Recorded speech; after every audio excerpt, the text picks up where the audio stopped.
Now let's get started on your flight review with a look at regulations. You may not begin a daytime flight in an airplane under VFR conditions unless you have enough fuel to fly to the first point of intended landing and to fly after that for at least 30 minutes at normal cruising speed. At night, the time increases to 45 minutes. The Federal Aviation Regulations have established specific cruising altitudes for VFR flights, depending on magnetic course.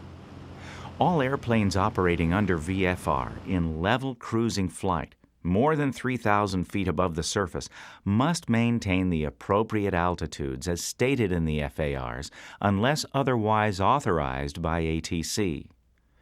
The regulations state that you will need to maintain an odd 1,000-foot MSL altitude plus 500 feet if you're on a magnetic course of 0 degrees through 179 degrees. And if you're on a magnetic course of 180 through 359 degrees, you need to maintain an even 1,000-foot MSL altitude plus 500 feet. The rule says that the pilot in command is directly responsible for and the final authority as to the operation of the aircraft. As far as what your aircraft does, you are the head honcho. This comes with the accompanying responsibility for safe and legal operation. The pilot in command may, in an emergency requiring immediate action, deviate from any rule or clearance to the extent required to meet that emergency.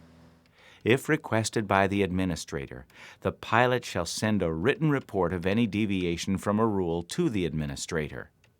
That is an absolute responsibility and authority, one not to be taken lightly. Under present regulations, our pilot certificate has no expiration date, but we do have to do certain things to maintain the privilege of acting as pilot in command. To begin, we must always have a current medical certificate, appropriate to the kind of flying we'll be doing.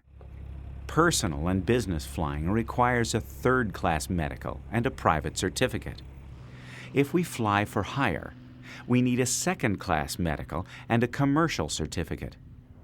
Air transport operations require an ATP and a first-class medical certificate.